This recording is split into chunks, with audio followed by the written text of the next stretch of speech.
Good evening and welcome to Mining the Riches of the Parsha. Tonight is Thursday night, December 11th, 2025. Starting with this week's Torah portion, the Parsha VaYeishev, from here till the end of Bereshis, the first book of the Torah, the book of Genesis, we have the narrative of Yosef and his brothers, the terrible, terrible enmity between Yosef and his brothers.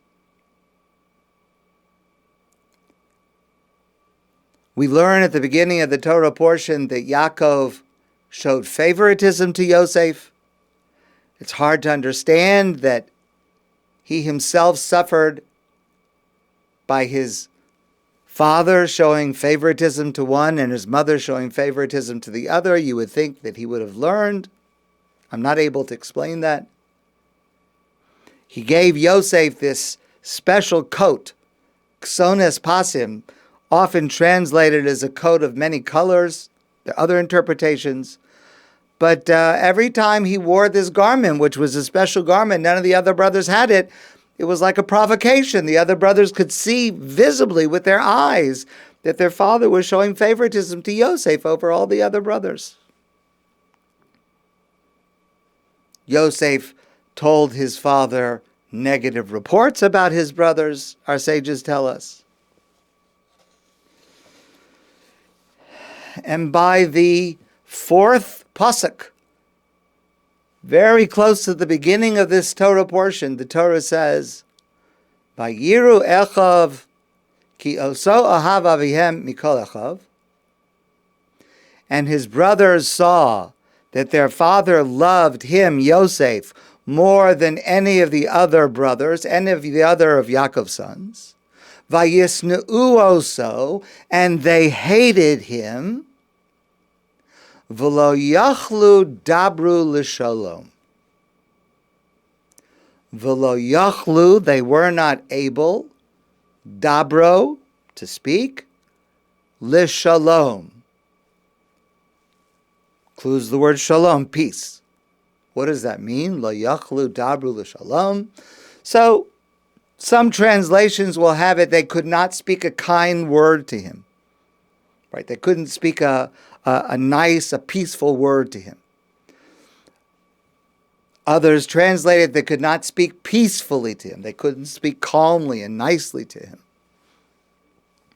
Or some translated they could not speak to him on friendly terms. All similar concepts. But Rabbi Yonasan Eibschitz points out that the actual literal translation is a little bit awkward, because literally, if you translate the words "V'lo yachlu dabru l'shalom," they could not speak to him. Dabro means speak to him, l'shalom, to peace. Now that, in English, that sentence doesn't really make sense. They could not speak him to peace. What does that mean? Rav Yonasan Eibschitz refers us to a mitzvah in the book of Vayikra, in Leviticus. The Torah says, it's in Parshas Kedoshim, Lo sisna es achicha bilvavecha, do not hate your fellow in your heart. Hocheach tochiach es hamisecha, rather you should give them constructive criticism. V'lo sisa alav chet, and you should not bear a sin because of that person. Now, most commentators understand, lo sisna achicha bilvavecha, do not hate your fellow in your heart. It means there's a prohibition. You shouldn't hate. You shouldn't hate another person. That's how most commentators understand this. It's prohibition against hate. But the Rambam Maimonides understands this differently. Listen to the words translated from the Rambam Maimonides. When one person harms another, the injured party should not hate the offender and keep silent. Rather, it is his duty to inform the offender and say to him, "Why did you do this to me?" If the offender repents and pleads for forgiveness, he should be forgiven. In other words, lo sisne es achicha bilvavecha. Don't hate your fellow and keep it inside. It's not a prohibition against hating. Someone does something bad to you, it's natural that you would respond with a feeling of hate, but don't keep it inside. Express it. Speak it. Speak it in order to resolve it. If you tell the person, you really hurt me, you really upset me, hopefully if you do that successfully, they will understand, they'll ask forgiveness, and if they ask forgiveness, you should forgive them. We're trying to end up with a result of peace. And so what Rabbi Yonasan Eibschitz says, based on the Rambam, is lo yachlu ledabru l'shalom. The brothers were not able to speak to Yosef in order to make peace. They were so angry with him. They hated him so much. They were so distressed when he wore this coat. They were so humiliated over the fact that their father favored Yosef's mother Rachel over their mother Leah, which also is a favoritism that causes jealousy and problems. And now they see that the favoritism is now carried over to the next generation. That Yaakov favors the son of Yosef, of Rachel, more than the sons of Leah. But they kept it in their heart. They didn't tell him. They didn't speak it. Had they said something to him, maybe, we don't know, but maybe Yosef would have listened. Maybe he would have understood their feelings. Maybe he would have been a little bit more modest, or at least a little bit more thoughtful, not to show off, not to be arrogant. Maybe, we don't know. But they didn't try. Lo yachlu dabru l'shalom, they could not bring themselves to speak. They could not speak to try to bring peace.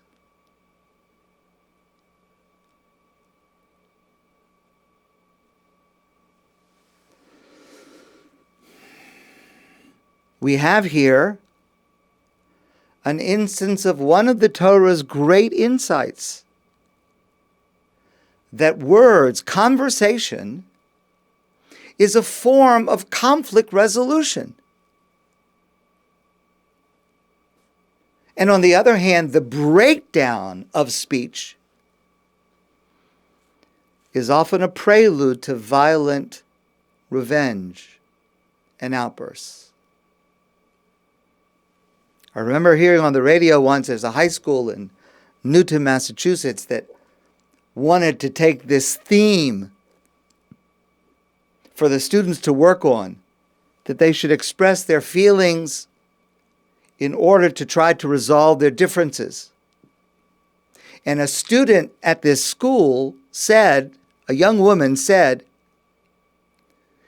the reason we have to do this is because it's like you're holding a hot coal in your hand in order for the other person to burn their hand. But the person that's going to get hurt is you, because you're the one that's holding it. If you keep it inside, it's you that's going to be hurt. You're trying to hurt the other person, but it's you. Now, obviously, a conversation in itself does not resolve conflict. There could be two people who are open with each other, and they still are clashing. They still are at odds. It could be that they just don't like each other. That is certainly a possibility, because there's no law in human nature that any specific two people are going to like each other. Maybe they just don't like each other.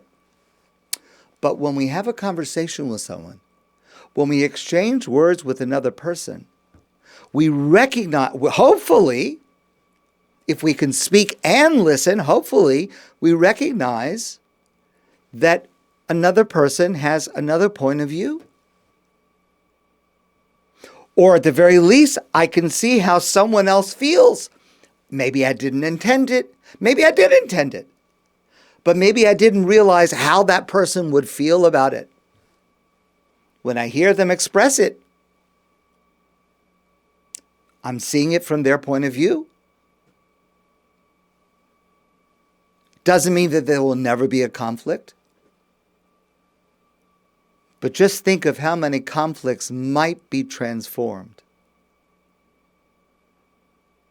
if the parties or the individuals could speak to each other. And as our Torah portion continues, and through the next Torah portions till the end of VaYeishev, Yosef and his brothers had to live through true trauma before they're able to recognize one another's humanity. And the rest of the narrative to the end of this book, of the book of VaYeishev, which is the single longest narrative in the entire Torah, is about this process.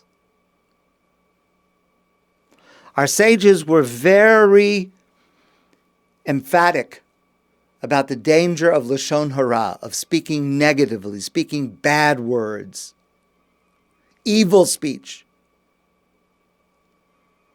Language, words carry the power to fracture relationships and destroy trust and goodwill. But in addition to evil speech, there's also something, evil silence. Evil silence. Being silent when we need to speak, when we need to express what's going on with us. The most fateful narrative of sibling rivalry that has the gravest consequences starts with this failure, the failure to be able to speak. Rabbi Jonathan Sacks expresses it like this: speech broke down at the very point where it was needed most. Because however painful it is to speak our hurt, and that can be very difficult, but however painful that is or difficult that is, it is more dangerous than not doing so. Revealing my pain to another is the first step to healing that pain. And eventually, inevitably, ultimately, speech is a path to peace.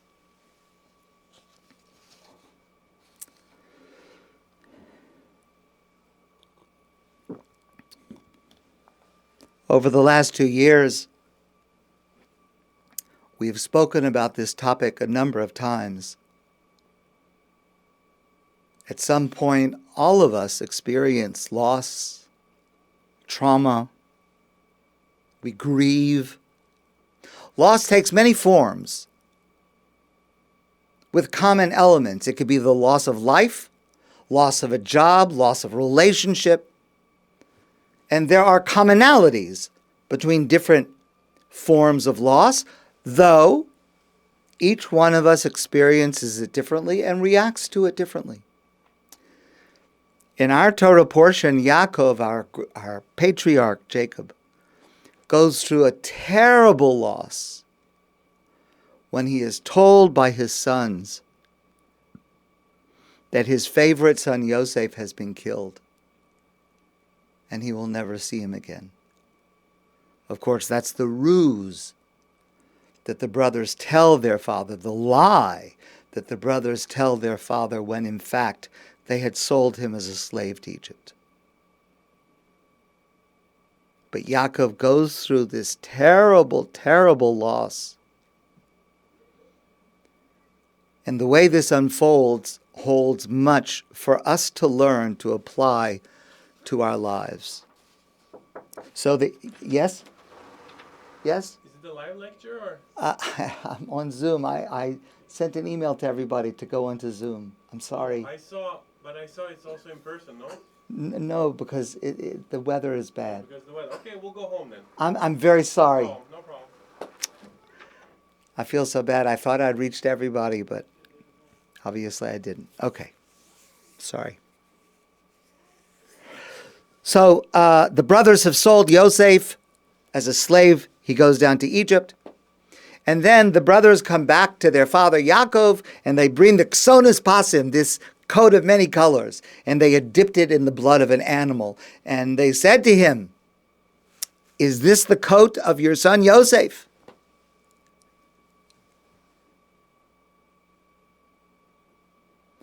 Vayakira, and Yaakov recognized that Vayomer ksonis bani. That's the coat that belongs to my son, that belongs to Yosef. Obviously, chaya ra'ah achalasu. A wild animal has killed him. Toraf Yosef. Yosef is gone. Yosef is dead. Vayikar Yaakov simlosav. Yaakov tore his garments. The act of kriya, of tearing a garment, is an expression of mourning that we have till this day. Vayasem sak b'masnav, and he put sackcloth on himself. Vayisabel al beno yamim rabim, and he mourned for his son because he thought he was dead for many, many days. Vayakumu kol banav v'chol benosav lenachamo, and all of his sons and daughters tried to comfort him, lenachamo, to be menachem him, nechama, to console him. Vayima'en lehisnachem. The simple translation would be, and he refused to be comforted. Vayomer, and he said, Ki ered el beni avel sha'ola. Now those words are ambiguous. I will grieve until my death. Or maybe I will die from my grieving. Or maybe it means I will join my son in death. It's not clear exactly what that phrase means. Ki ered el beni avel sha'ola. Vayefk oso aviv. And his father cried for him.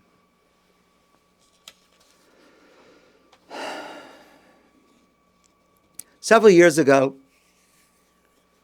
I heard an interview on the radio with a psychologist who researches and treats PTSD, post-traumatic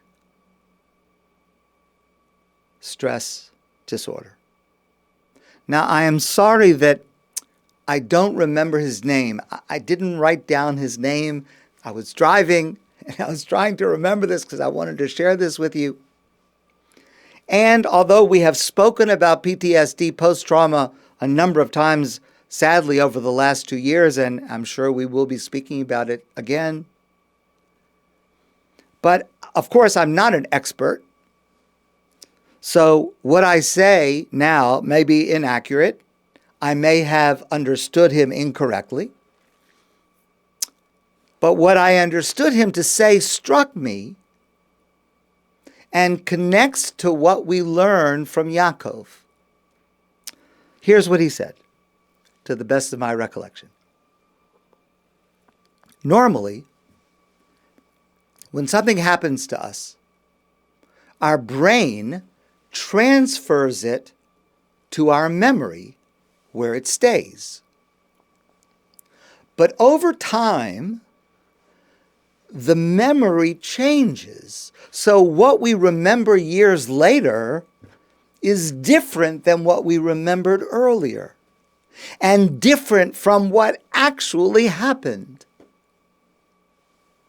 In other words, memory evolves, and that's natural, and it's inevitable. Many people can experience the same trauma at the same time, God forbid. For most of them, the experience becomes a memory. It could be a very painful memory, but the memory evolves over time. But for a few of them, they will develop post-traumatic stress. Now, to the best of our knowledge, we don't know who or why someone will develop this when most others who went through the exact same experience don't. But what happens is, for that person, the experience is not transferred to their memory. It remains in their present. When a person experiences PTSD, it's not that they constantly remember the trauma. Rather, they are constantly experiencing it as if it is happening now. It is in the present now, constantly. And that could continue for years, God forbid.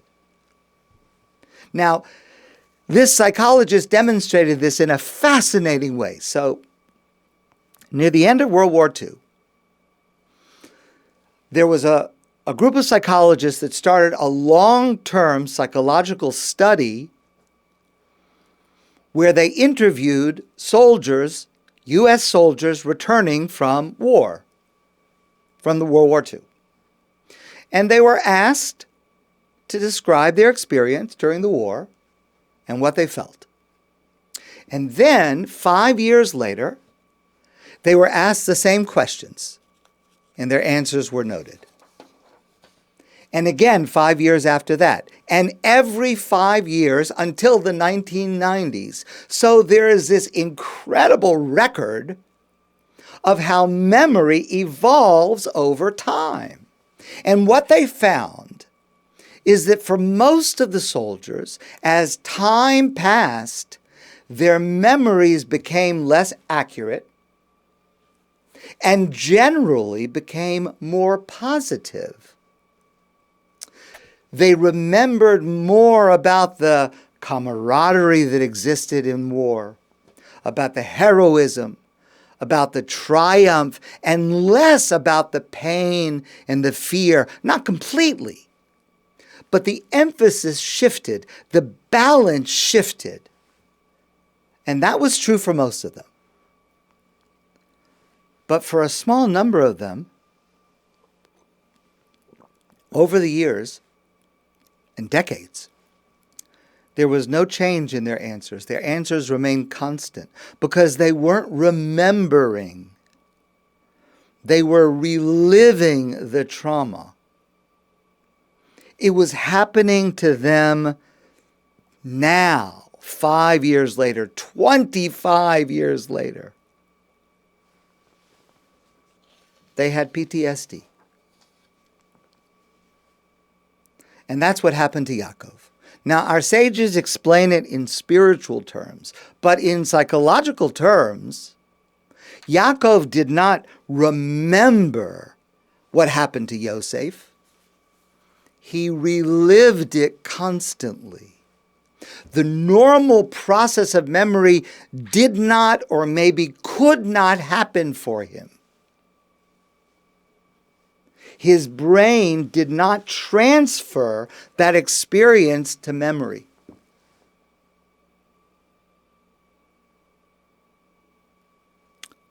But what normally happens? What do we want to happen after a person, God forbid, experiences a trauma? We want nechama. We want, eventually, consolation, comfort. Vayakumu kol banav v'chol banosav lenachamo.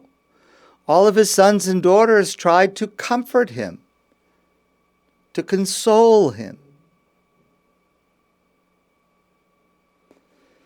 And Yaakov did not or could not do that. Vayima'en lihisnachem.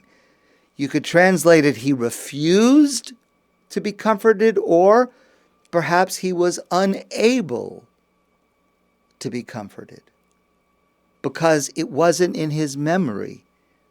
It was happening to him as if it was in the present.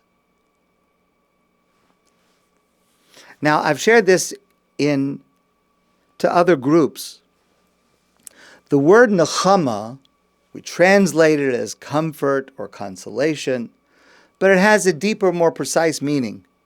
And that meaning better reflects the process that a person, we hope, will go through.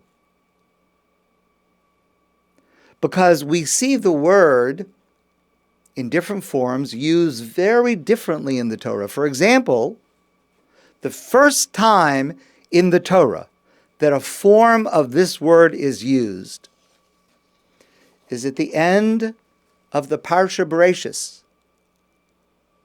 So that's near the beginning of the entire Torah. God has created the world, created Adam and Chava, Adam and Eve, put them in the Garden of Eden. They sinned. He expelled them from the Garden of Eden. Later, Cain and Hevel, Cain and Abel, brothers, one murders the other. And by the end of that Torah portion, the Torah says, and even these words are hard to, not just to translate, but so hard to understand. Vayar Hashem ki rabba ra'as ha'adam ba'aretz. God saw that the evil of man in the world was terrible, was overwhelming. V'choyetzer machshavas libo rak ra kol hayom. And the inclination of human beings was just to do evil, all day long. I mean, remember at the beginning, and God saw all that He had created, and it was Vayi Tov Ma'od, and it was exceedingly good. But by the end of the Torah portion, somehow, God sees that these creations that I made, these human beings, they're terrible, they're horrible. All they want to do all day long is to do evil, to hurt other people. And then the next verse, Vayinachem Hashem,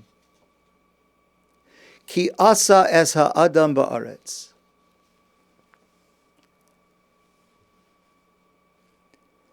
Now, Vayinachem, that's the word. It has the same root as nechama.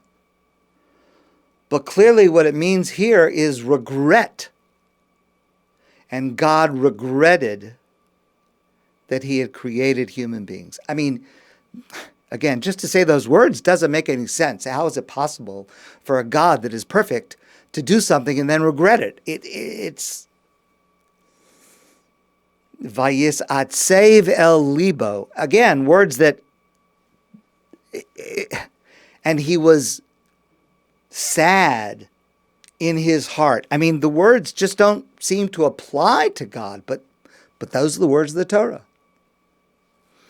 And God says, Emcha es ha'adam asher barasa mi'al pnei ha'adam. I'm just going to wipe them all out, except for Noach and his family. And that's the next portion of the flood. God says, I'm going to start over. Ki nichamti ki asisem. Again, the word nechama, ki nichamti, but here clearly it means because I regret that I created them. So I'm going to just destroy them all and start over again with Noach. Noach is righteous. I'll start over with him, see if we can get a better outcome.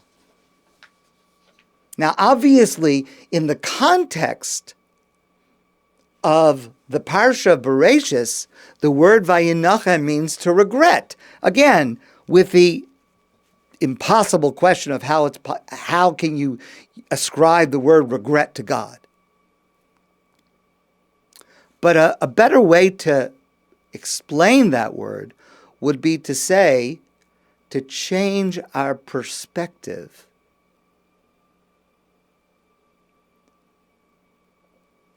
God changed His perspective. His original perspective was that it was good to create man, and then God changed His perspective to see that no, it really was not good that I created man. And that's how the word nechama can be used in terms of grief to mean to have a change in perspective over time, to have one's mind diverted to another aspect, another consciousness other than pure sorrow. In other words, a person, God forbid, suffers a loss. There's pure sorrow. And over time, there's a process of nechama where a person's perspective changes, a person's consciousness is diverted to another aspect of what happened. In other words, we don't forget the loss. We never forget a terrible loss, God forbid. But our memory evolves over time, as I explained, so that what we remember over time is less of the pain and more of the beauty of what we had. That's the normal process of how our memory evolves. And that is the normal process that leads, we hope, to nechama. The pain doesn't go away. But over time, the balance shifts, the emphasis shifts from dwelling exclusively on the pain and the sorrow to being balanced with there's pain and there's loss and sorrow, but also there was all these great memories and this great joy that we had and the great blessing that we had in our lives.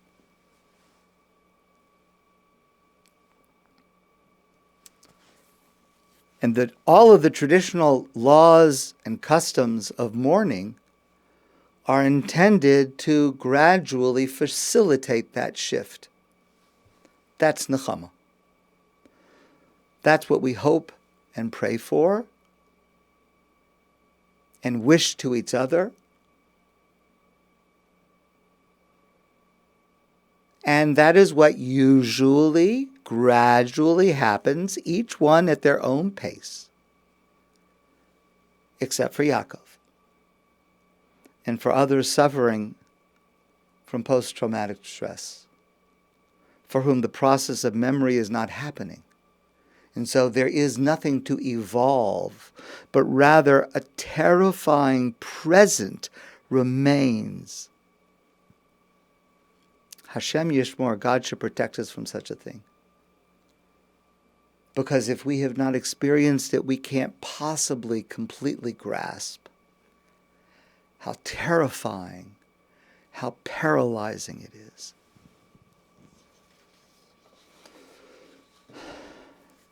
Okay.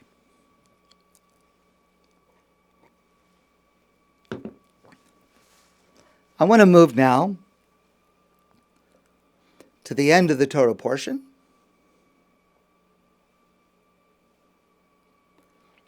There is a paradox throughout the entire book of Bereshis, all of Genesis. The people, of course, patriarchs and the matriarchs, are unbelievably great. We can't begin to approach their level of righteousness. But many of the situations in which they find themselves are very practical, very real to us. Many of us go through the same experiences: sibling rivalry, favoritism, jealousy, revenge, hate. And the purpose of this paradox is to allow us to use this book as a guide for how we should navigate these challenges in our lives. Our sages point out, Ma'aseh Ava Siman Labanim, what happens to our forefathers and patriarchs and matriarchs, is a guide for us. And of course, some of the Torah is a guide for what we should do, and some of the Torah is a guide for what we should not do. At the end of this week's Torah portion, VaYeishev, Yosef faces a challenge that every single one of us faces at some time or another, in some form or another, and that's the challenge of temptation. Remember, the brothers sold him as a slave. He was taken down to Egypt. He was acquired by an aristocratic person named Potifar. He worked as a slave for Potifar. He gained Potifar's trust.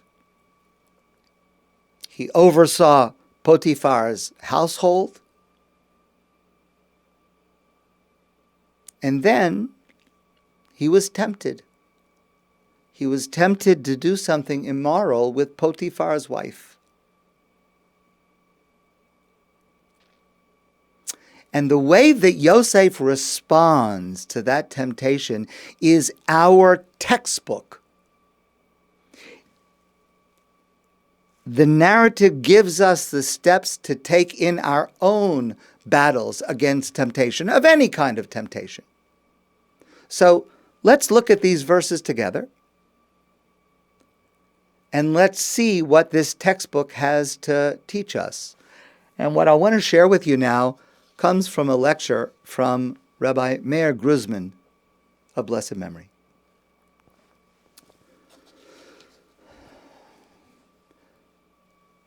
Vayikneu Potifar. Potifar was an officer of Paro, and so Potifar acquired Yosef. Yosef found favor in Potifar's eyes, and Potifar gave him responsibility over his entire household.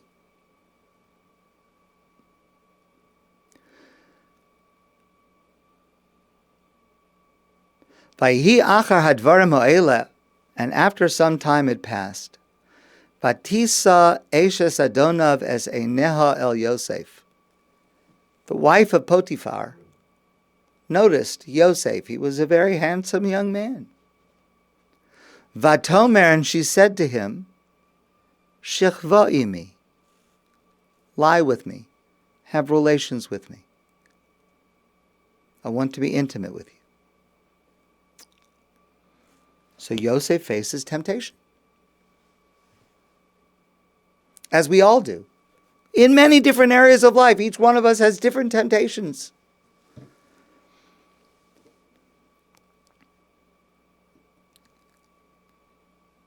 And that's the first lesson we need to learn.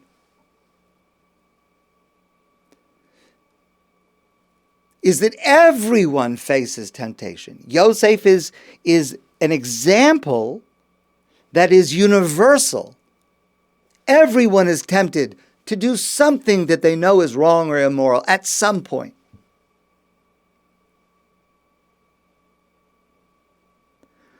A little bit later, the Torah says, "Vayhi kedabra Yosef yom yom," and it was that the wife of Potifar kept speaking to Yosef, kept trying to seduce Yosef, kept trying to persuade Yosef to have intimate relations with her. V'lo shama eleha lishkav etzla, but he did not listen to her to have intimate relations.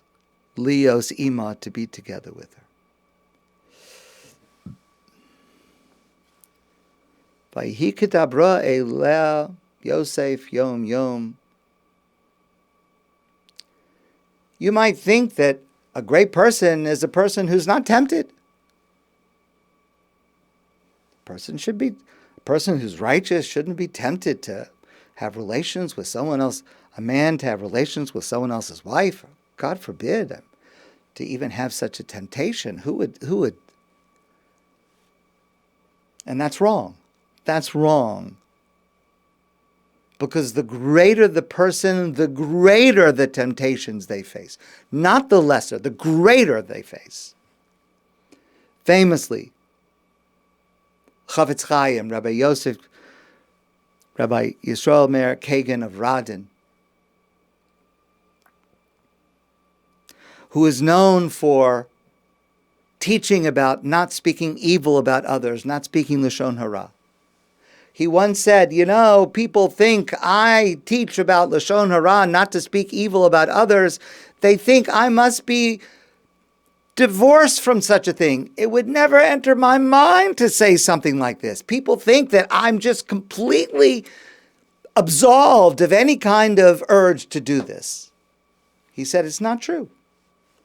He said, I'm tempted to say something wrong more than you are. More than you are. The greater the person, the greater the temptation. The thing is that I work on myself to overcome that temptation. We have to see what are the steps to be able to do that. But the greater the person, the greater the temptation, and the greater the effort to overcome it. I heard something amazing a number of years ago.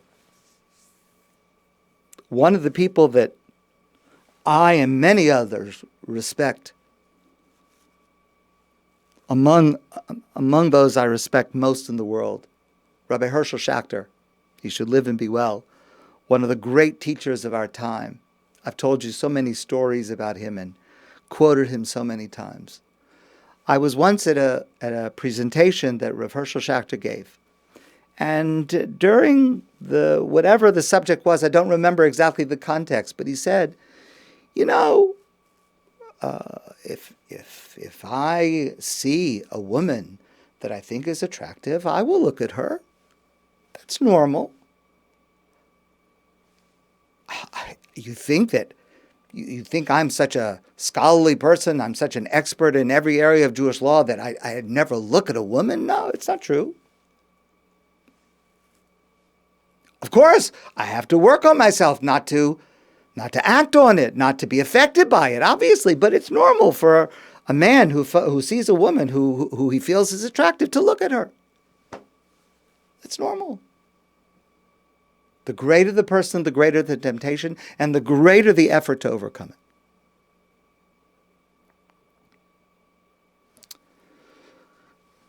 And the first step is, I'm not going to go back to the verses that I skipped. Vayima'en. When she said, lie with me, Vayima'en, and Yaakov and Yosef refused. That's the first step. Vayima'en. He refused.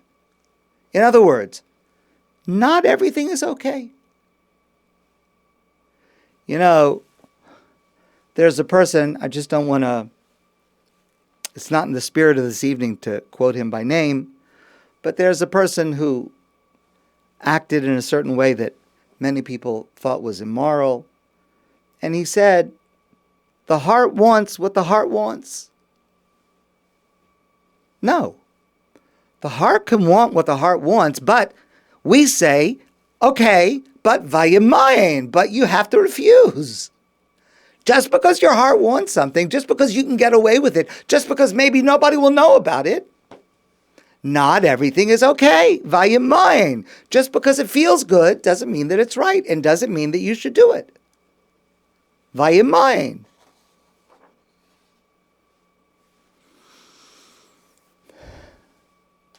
And listen to how Yosef expresses this to this woman. Vayomer el eshes Adonov, and he said to the wife of his master, Hein Adoni lo yoda iti mababoyis. My master Potifar, he doesn't even know what's going on in his household. He gave me the responsibility to oversee everything. He trusts me. V'chol asher yesh lo nasam biyadi. Every business that he has, every activity that he has, he put me in charge of it. Einenu gadol babayis azemi many. There is no one who has more authority in this household than me, of course, except for his master. V'lo chasach mimeni me'uma. He doesn't tell me that anything is prohibited. I can eat whatever I like. I can enjoy whatever I like in his house. Ki im osach. But not you, he says to this woman. Basher ad ishto. You're his wife. Ve'ech eseh hara gdola azos. How could I do this terrible evil and v'chatasi lelokim, and also to sin before God? Let's follow the steps. Yosef says, Eineni gadol, babayas ezemi meni. Look how important I am. Look at how powerful I have become. You might think, okay, if I'm powerful and I'm important, I can do what I want. No. To be important and to have power brings responsibility. I didn't become important to use it to satisfy my own desires. I have to use my importance for a higher purpose. I am too good to stoop to this act of immorality that you're begging me to do. I'm too important to waste it on a fleeting pleasure. It applies in every area of life. If a person becomes wealthy, they shouldn't think to themselves, well, I'm wealthy because of my effort and my skill, and therefore I can use my wealth however I want. It's up to me. I could choose. I could do whatever I want. No. If I've gained wealth, it means that God has appointed me as a trustee, as a steward to use what God has put into my possession, to use it for the right purposes. No, I can't just do whatever I want with my money because I earned it. No. I have to use it in the right ways. And the same with any other positive circumstance in life.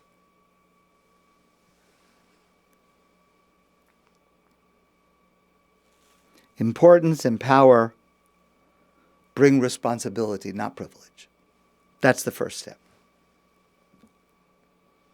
Next step. The next step is Talmud Torah, studying Torah. If you're tempted to do something, the Talmud says this in different words. If you're tempted to do something that's wrong, that's immoral, sit down and study Torah. Now, anything that you study will be beneficial because the Torah itself, any aspect of the Torah, the Talmud, the Chumash, the Mishnah, Halacha, any area of Torah has a spirituality and has an effect on a person. That if a person feels the temptation, you sit down and you learn a blot of Gemara. You sit down and go through the Torah portion this week. You sit down and watch a recording of somebody who's giving a weekly Torah class or a daily Torah class. It has a spiritual effect. But specifically, the step is to learn the rules about the issue at hand. To remind yourself of the severity of the prohibition that you're tempted by. Person can feel tempted to go to a non-kosher restaurant and eat a pork sandwich. So the first step is don't do it. The second step, to say to yourself, I'm too important. I'm too good a person to lower myself to do such a thing. But the next step is, it'd be a good idea to sit down and to review the laws of kashrus. We're going to talk about that tomorrow morning, actually, if you join us. To remind myself how severe it is, how emphatic God is that we not eat certain things. V'lo chasach mimeni me'uma. My master, Potifar, didn't withhold anything from me ki im osach, except for you, ki basher ad ishto, because you're his wife. Those are the rules. The marriage bond is sacred. And that's true for Jews and it's true for non-Jews. There's a halachic dimension, an area of a prohibition in the Torah. There's also a universal moral dimension of disloyalty, of misleading, of lying, of shaking trust. And if we would review to ourselves why this is such a serious offense, that should help us to overcome that temptation. V'chatasi le'elokim. And if I would give in to you, he says to her, I would sin to God. I would sin before God.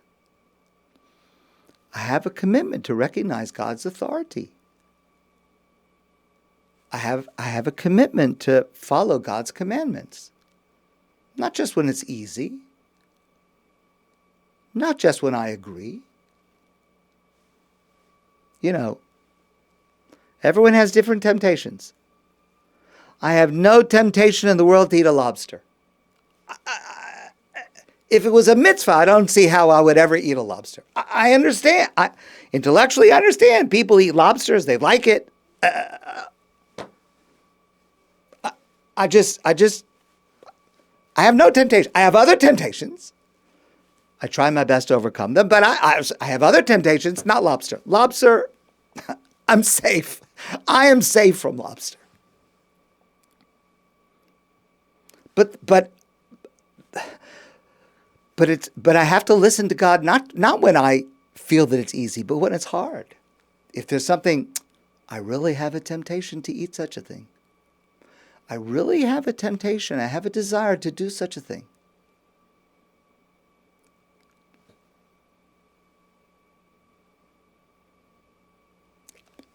I have to accept upon myself the obligation to observe God's commandments, even in private, even under temptation, even when no one else would know.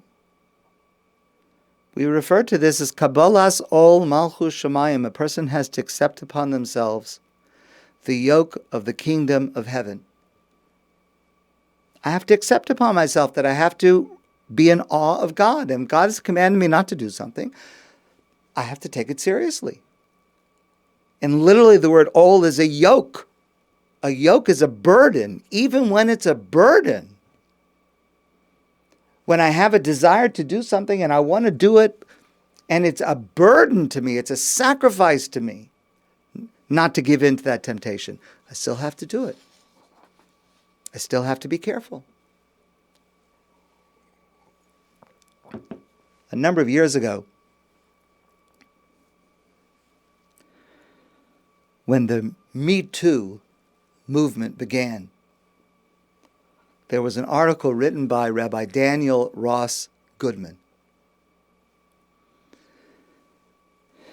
And of course, what society was talking about was the ways in which men in power take advantage of women, abuse them, God forbid.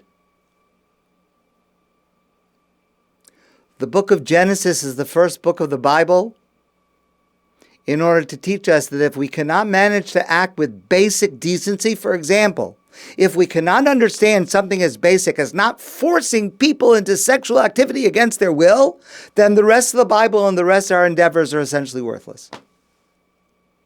You can't force another person to be intimate with you if they don't want to. It's wrong. The Torah teaches us that the rights of others, the right of each individual to be unmolested, the right of each individual never to be forced to do an action that they don't want to do against their will, that those rights would be better respected if we saw one another as objects, not as objects of sexual gratification. Not to objectify another person that I find attractive and desire to have relationship, but rather I see another person as a holy being that's created b'tselem Elokim, in the image of God. We've discussed this before. If I look at a person and I see the face of God, then I'm not going to use that person for my own personal desires. And if this portion can teach us anything, it's that without yiras shamayim, without a fear of heaven, without a fear that there's a higher power who will hold those with earthly power accountable for their misdeeds, then it is very, very difficult to prevent people from exploiting others. A person needs to have yiras shamayim, a fear of heaven, a respect of God's laws.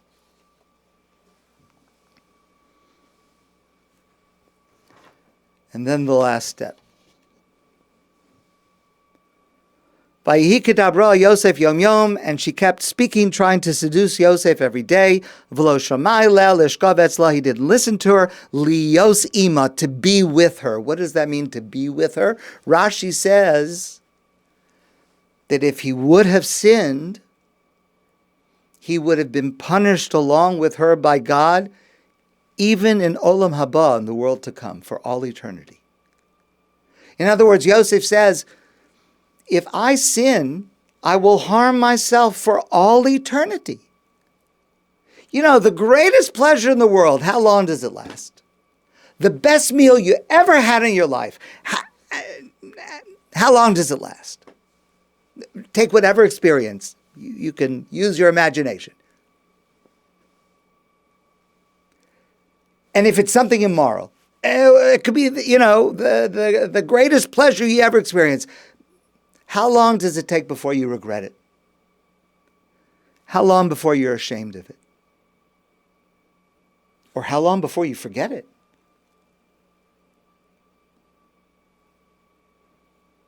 But the impact that an act of immorality has is for all eternity.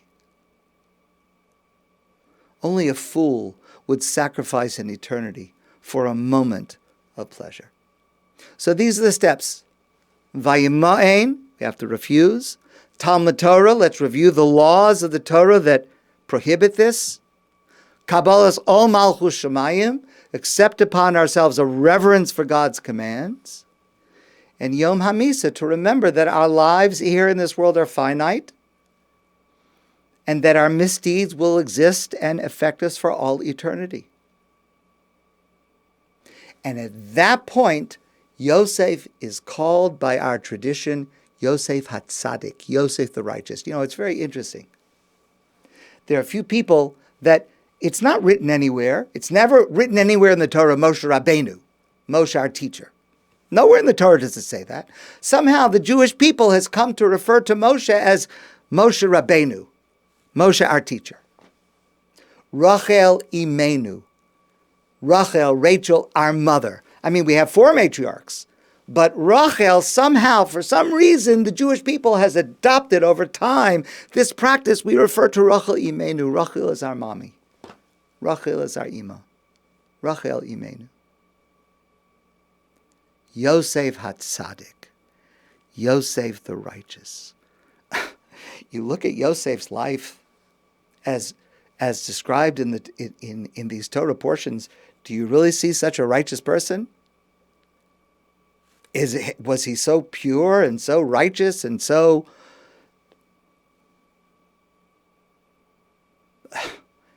He was tempted to do something immoral. How can you call a person who's tempted like that to be righteous, to be a tzaddik? A tzaddik is not a person who's pure and never feels temptation. A tzaddik is a person who was tempted, who was tempted and fought against it. And Yosef not only did that, but he teaches us the steps for us to be able to emulate. And that's how Yosef becomes deserving of this title, Yosef HaTzadik. And that's what we have to do, to learn from Yosef, to use his example as a guideline for us, the steps to take, so that we too can try to avoid temptation wherever it occurs in our lives. My friends, I wish you a great evening and a beautiful Shabbos. And I look forward to seeing you soon in person.